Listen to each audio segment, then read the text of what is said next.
တကြက်တပြားရဖို့ကိုမနေ့နေထွက်ကနေညနေနေဝင်ထိရုံးကန်နေရတဲ့ကျွန်တော်တို့လူကောင်းတွေမှာလဲလူငယ်ပျော်စရာတွေနဲ့ဖြတ်တန်းရင်လူငယ်ဘဝကိုလူငယ်တယောက်လိုအချိန်ကြီးကုန်လွန်နေတာပေါ့ဗျာအိမ်ကဆန်အိုးတွေကဆန်ကိုကျွန်တော်မှမဖြည့်နိုင်မဲ့သူမရှိတော့ဘူးဗျာကျွန်တော်မိဘတွေလည်းအိုမင်းနေပြီလေ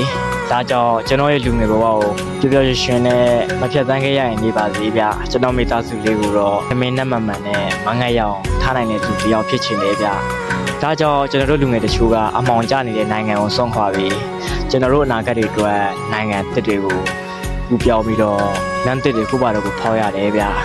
ဒါကြောင့်မိဘတွေနဲ့လည်းခွဲခွာရတယ်ကျွန်တော်တို့လူငယ်ဘဝတွေကိုလည်းဆုံးခွာရတယ်ကျွန်တော်တို့တွေကအရွယ်မတိုင်ပဲရင့်ကျက်လာကြတယ်တချို့လူငယ်တွေကအသက်မပြည့်ပဲရင့်ကျက်လာကြတယ်ဒါကဘဝကပေးတဲ့သင်ခန်းစာတွေနဲ့လောကဓာတ်ရိုက်ချက်တွေကြားမှာလူငယ်တော်များများကရင့်ကျက်ပြီးတော့တည်ငြိမ်လာကြတယ်ဒါကြောင့်ကျွန်တော်တို့ဘဝသူလူငယ်တွေအားလုံးပျော်စရာတွေမရှိနေပါစေကိုယ့်ရဲ့မိသားစုလေးထမင်းလမ်းမှန်ဖို့နဲ့လူကြားတဲ့မျက်နှာမကြရဘူးဆက်လက်ကြိုးစားကြပါဦးလို့ပြောချင်ပါတယ်ကျွန်တော်လည်းခု